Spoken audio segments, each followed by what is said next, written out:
Hi hello welcome to my channel.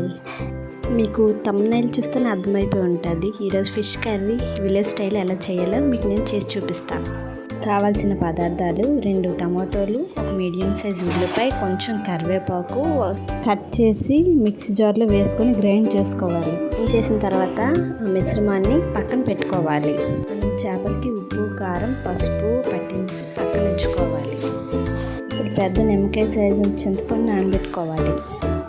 ఇప్పుడు కళాయి తీసుకొని అందులో 3 table spoons oil, table spoon ఆవాలు, టేబుల్ స్పూన్ జీరా, ఒక ఆనియన్, 2 పచ్చిమిరపకాయలు, అల్లం వెల్లుల్లి కచ్చా పచ్చా దంచుకొని తీసుకోవాలి. తర్వాత కొంచెం కరివేపాకు వేసుకోవాలి. ఆనియన్ గోల్డెన్ బ్రౌన్ వచ్చేంత వరకు వేయించుకోవాలి. ఇప్పుడు మనం ముందుగా గ్రైండ్ చేసిన పేస్ట్ని వేసుకోవాలి.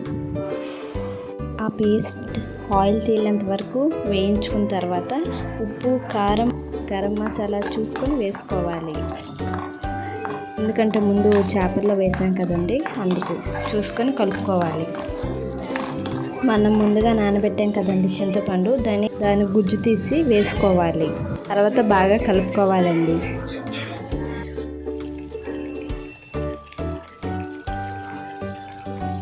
కొంచెం బాగా ఉడికాక అందులో చేపలను వేసేయాలి.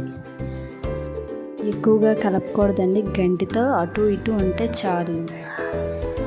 చేపల కూర ఉడుకుతున్నప్పుడు మూత పెట్టుకోవాలండి. 10 మినిట్స్ ఉంచిన తర్వాత కర్రీలో టీ గ్లాస్ వాటర్ వేసుకోవాలి. వాటర్ మరుగుతున్నప్పుడు కొంచెం కరివేపాకు వేసుకోవాలి, చాలా టేస్టీగా ఉంటుందండి. మసాలా వేసి మూత పెట్టేయాలి. మూత పెట్టి 5 మినిట్స్ తర్వాత చేపల కూర ready. Please subscribe to my channel. Thanks for watching.